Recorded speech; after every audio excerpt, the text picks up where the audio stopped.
வணக்கம் everybody. Welcome to the third episode of Maria's Mindset. இன்னைக்கு November 21st world fisheries டே.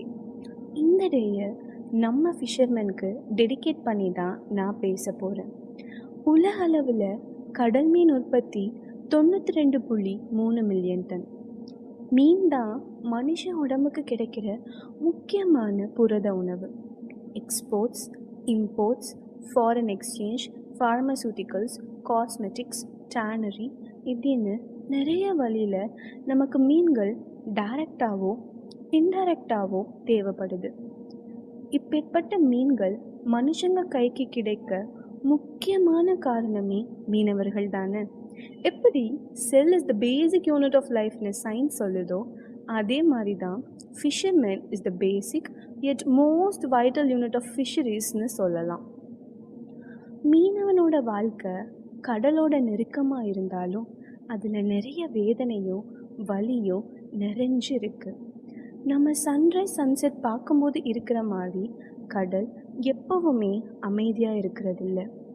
புயல், பெரிய ராட்சச அலைகள், சூறாவளிகள் இதெல்லாம் மீனவனோட உயிரை மரணத்துக்கே கொண்டு போகக்கூட வாய்ப்பு இருக்குது. கடல் அதோட கோவத்தை காட்டுனா மீனவனோட வாழ்க்கையே முடிஞ்சிடும். ஆனால் உயிரோட திரும்பி வருவோமா மாட்டோமான்னு துளி கூட பயம் இல்லாமல் துணிச்சலோட கடலுக்கு போகிறாங்க பாருங்க, அவங்க உண்மையிலேயே கெத்து தாங்க. அப்படி உயிரை பணைய வச்சு போய் மீன் கிடைச்சா அது நல்ல விலைக்கு போகணும் இல்லையா? நல்ல விலைக்கு போகலைனாலும் அவங்களுக்கு அது பிரச்சனை தான். சப்போஸ் மீன் கிடைக்கலைன்னா வீட்டுக்கு வருமானம் இருக்காது, குழந்தைங்களோட தேவையை பூர்த்தி பண்ண முடியாது, ஃபீஸ் கட்ட முடியாது, அதுக்கு கடன் வாங்கணும், கடன் வாங்கினா வட்டிக்கு மேலே வட்டி கட்டணும். இப்படி நிறைய நிறைய நிறைய பிரச்சனை அவங்கள சுற்றி இருந்துக்கிட்டே இருந்தாலும் அவங்க கடலுக்கு போகும்போது மன சந்தோஷத்தோடையும் புன்முறுவலோடையும் தான் போகிறாங்க. இப்போ உள்ள யங்ஸ்டர்ஸ்க்கு படிக்கிறதும் வேலைக்கு போகிறதுமே பெரிய ஸ்ட்ரெஸ்ஸாக தெரியுது.